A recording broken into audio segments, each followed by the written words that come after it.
میں ہمیشہ روزہ رکھا کروں گا اور کبھی چھوڑوں گا نہیں، یعنی میں پورے دن سال کے 12 مہینے میں روزے رکھوں گا اور کبھی چھوڑوں گا نہیں، ہمیشہ میں روزہ رکھوں گا جب تک مجھے زندگی ہے اور میری جان میں جان ہے، میں روزے کو ترک نہیں کروں گا، میں ہمیشہ روزہ رکھوں گا، کبھی نہیں چھوڑوں گا۔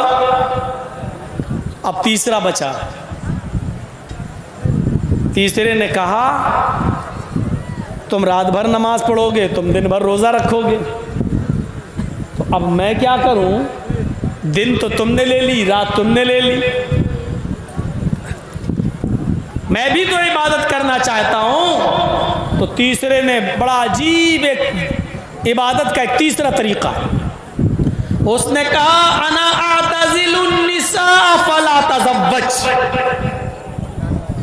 میں رات میں نماز پڑھوں گا اور دن میں روزہ بھی رکھوں گا، دن میں روزے رکھوں گا اور رات میں نماز پڑھوں گا، اور بیوی سے الگ تھلگ ہو جاؤں گا، بیوی کے قریب ہی نہیں جاؤں گا، یا میں نکاح نہیں کروں گا، میں شادی نہیں کروں گا، شادی کروں گا تو بیوی کے قریب جانا پڑے گا، بیوی کے قریب جائیں گے تو بچے ہوں گے، بچے ہوں گے تو پھر بچوں کے لیے کماؤ اور ان کے لیے محنت کرو، مزدوری کرو، ان کو پال پوس کے بڑا کرو، تو عبادت کا ٹائم ہمیں بیوی بچوں کی پرورش میں گزارنا پڑے۔ تو انا اعتزل النساء فلا اتزوج، میں نکاح ہی نہیں کروں گا، یا میں شادی نہیں کروں گا، یا میں بیوی سے الگ تھلگ ہو جاؤں گا، رات بھر نماز پڑھوں گا اور دن بھر عبادت کروں گا، روزے رکھوں گا۔ یہ تیسرے نے اپنا طریقہ بتایا۔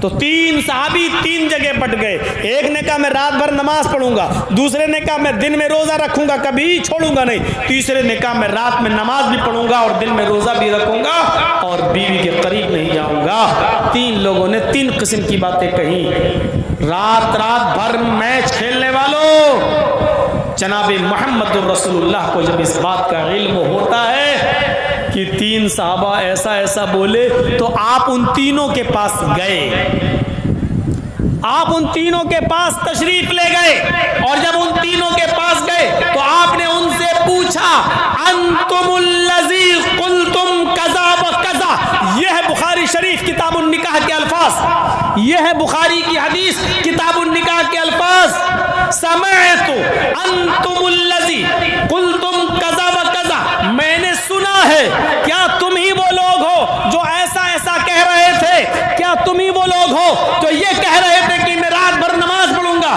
کیا تم ہی میں سے وہ شخص موجود ہے جو کہہ رہا تھا میں دن بھر روزہ رکھوں گا؟ کیا تم ہی میں سے کوئی شخص ایسا ہے جو یہ کہہ رہا تھا کہ میں بیوی اور بچوں کے قریب نہیں جاؤں گا، رات میں نماز بھی پڑھوں گا اور دن میں روزہ بھی رکھوں گا؟ قالوا بلا، ہاں کیوں نہیں، ہم نے کہا۔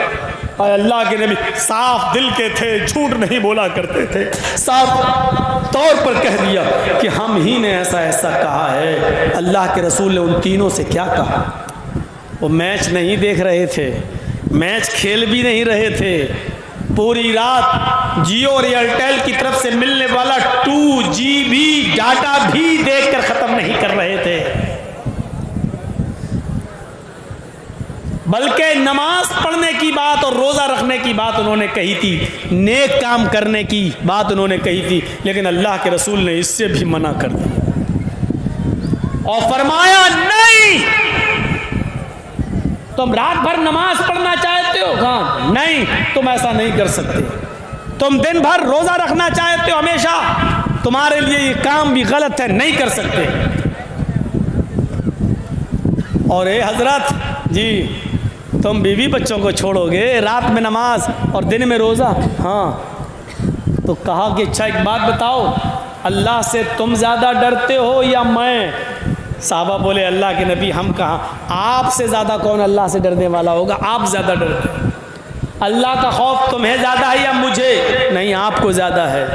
تقویٰ تمہارے اندر زیادہ ہے یا میرے اندر؟ نہیں، آپ ہی کے اندر ہے۔ تو کہا جب میں تم میں سب سے زیادہ اللہ کا خوف کھانے والا، اللہ سے ڈرنے والا اور اللہ کا تقویٰ اپنے دل میں پیدا کرنے والا ہوں، تو میرا تو یہ حال ہے کہ میں رات کے آخری حصے میں اٹھتا ہوں، 2 حصے میں سوتا ہوں۔ عشاء کی نماز کے بعد فجر تک ہم رات کے 3 حصے کر لیتے ہیں، 2 حصہ میں سوتا ہوں اور آخری حصے میں اٹھتا ہوں، میں نماز بھی پڑھتا ہوں، اور کبھی کبھی میں ایک ایک کر کے ساری بیویوں کے پاس بھی جاتا ہوں، میں بیویوں سے ملتا بھی ہوں، ان کے حقوق بھی ادا کرتا ہوں، میں رات میں سوتا ہوں، آنکھ کاٹ بھی ادا کرتا ہوں، 2/3 رات گزر جانے کے بعد آخری حصے میں رات کے اٹھتا ہوں تو میں اللہ کی عبادت بھی کرتا ہوں، میں رات میں اٹھتا ہوں، اپنی بیویوں کے پاس بھی جاتا ہوں، ان کے حقوق بھی ادا کرتا ہوں، میں مہینے میں کچھ دن نفلی روزے بھی رکھتا ہوں اور چھوڑتا بھی ہوں، میرے پاس بیوی ہے، میں بیوی کے پاس بھی جاتا ہوں، میں دن میں روزہ رکھتا بھی ہوں اور چھوڑتا بھی ہوں، میں رات میں سوتا بھی ہوں، اور 2/3 رات گزر جانے کے بعد رات میں اٹھ کر میں اللہ کی عبادت بھی کرتا ہوں۔ یہی میرا طریقہ ہے، یعنی تمہیں بھی ایسا ہی کرنا ہے۔ پوری پوری رات نماز میں گزار رہے ہو، غلط ہے۔ ہمیشہ روزہ رکھو گے، کبھی نہیں چھوڑو گے، یہ بھی غلط ہے، اور بیوی بچوں کو چھوڑ کر نماز اور روزے میں پڑے رہو تو یہ بھی غلط ہے۔ فرمایا جو میں کر رہا ہوں وہی میری سنت ہے، فمن رغب عن سنتی فلیس منی، اگر تم نے میری سنت سے منہ موڑا، میرے طریقے پر نہ چلے، رات رات بھر نماز پڑھتے رہے اور دن بھر روزہ رکھتے رہے، اپنے بیوی بچوں کے قریب نہیں گئے، اپنے بیوی اور بچوں کے حقوق کو پورا نہیں کیا، فلیس منی، تو آج کے بعد تم ہم میں سے نہیں، یعنی رات بھر نماز پڑھنے کے باوجود بھی تم مسلمان نہیں کہلاؤ گے، اسلام کے اندر تمہاری انٹری نہیں ہوگی۔ غور کرو، رات رات بھر نمازوں میں گزار دینے والا انسان جب شریعت پہ نہیں چلتا ہے اور رات رات بھر نماز پڑھنے کی قسم کھا لیتا ہے تو یہ انسان اسلام سے خارج ہو رہا ہے۔ رات رات بھر میچ دیکھنے والے، رات رات بھر کیرم بورڈ کھیلنے والوں، تمہیں پوری پوری رات کیرم بورڈ اور میچ کھیلنے میں گزارنے کی پرمیشن کہاں سے مل گئی؟ ہمارے نبی نے پوری پوری رات نماز پڑھنے کی اجازت نہیں دی ہے، ہمارے نبی نے ہمیشہ ہر دن روزہ رکھنے کی اجازت نہیں دی ہے، کیرم بورڈ کھیل کر اپنا پورا دن برباد کرنے کی اور پورا میچ کھیل کھیل کر اپنی پوری رات برباد کرنے کی اجازت تمہیں کون سی شریعت میں مل گئی؟ ذرا اپنے نفس سے پوچھو، اپنے دل سے پوچھو۔ حساب و کتاب کا دن تو ایک متعین ہے، یوم الحساب، وہ تو ہونا ہی ہونا ہے۔ کبھی اپنے نفس، اپنے ضمیر، اپنے گریبانوں کا بٹن کھول کر، اپنے گریبانوں میں جھانک کر اپنے دل سے اپنا حساب لو، اپنا بھی محاسبہ کرو، احتساب نفس کرو کہ تمہیں کس نے اجازت دے دی؟ پوری پوری رات موبائل میں لگے رہنا اور پوری پوری رات جب تک یہ 2GB 4GB 5 ہم آپ استعمال نہیں کر لیں گے ہم سوئیں گے نہیں، اور ہر رات اس کو معمول بنا لینا، یہ اجازت کس نے دی؟ شریعت۔ یہ نبی اکرم کی رحمت ہے۔ اگر آپ کہتے کہ نہیں تم بہت اچھا کر رہے ہو، رات بھر نماز پڑھو گے، ٹھیک ہے، تم ہمیشہ روزہ رکھو گے، بڑا اچھا کام ہے، آپ کی رحمت کو یہ گوارا نہیں ہوا۔ ایک آدمی جب رات بھر نماز ہی پڑھتا رہے گا تو دن میں پھر وہ محنت نہیں کر پائے گا، مزدوری نہیں کر پائے گا، رزق حلال نہیں کما پائے گا، پھر وہ اپنے بیوی اور بچوں کو کیا کھلائے گا؟ اس لیے فرمایا کہ رات کا کچھ حصہ سویا بھی کرو اور آخری حصے میں اٹھ کر اللہ کی عبادت بھی کر لیا کرو۔ آپ نے ہمیشہ دن میں روزہ رکھنے کو منع کر دیا۔ جب تم دن بھر روزہ ہی رکھتے رہو گے اور ہمیشہ رکھو گے تو نحیف اور کمزور ہو جاؤ گے، تمہاری تندرست صحت خراب ہو جائے گی۔ جب صحت خراب ہو جائے گی تو تم اپنی بیوی اور بچوں کے لیے محنت نہیں کر سکتے ہو، جلدی قبر کے دہانے پر پہنچ جاؤ گے، پھر تمہاری بیوی اور بچوں کی ذمہ داری کس کی اوپر عائد ہوگی؟ رحمت للعالمین کی رحمت جوش میں آتی ہے اور آپ نے دن بھر روزہ رکھنے سے منع کر دیا ہے، آپ نے پوری پوری رات عبادت کرنے سے منع کر دیا ہے، آپ نے فرمایا کہ رات کا کچھ حصہ سویا بھی کرو اور 2/3 گزر جانے کے بعد آپ اٹھ کر اللہ کی عبادت میں لگ جایا کرو۔ پھر آپ نے فرمایا کہ مہینے میں 3 روزے رکھ لیا کرو نفلی، اللہ کے یہاں ایک نیکی 10 نیکی کے برابر ہوتی ہے۔ اگر تم نے 3 روزے رکھ لیے مہینے میں تو تمہیں 30 روزوں کا ثواب ملے گا۔ ہر مہینے 3 روزے رکھ لو تو گویا کہ تم نے پورے مہینے روزے رکھ لیے ہیں۔ آپ نے پورے مہینے روزے رکھنے سے منع کر دیا، صرف مہینے میں 3 روزے رکھنے کی پرمیشن بھی دے دی تاکہ تمہیں ثواب بھی ملتا رہے، روزہ بھی رکھتے رہو اور اپنی بیوی اور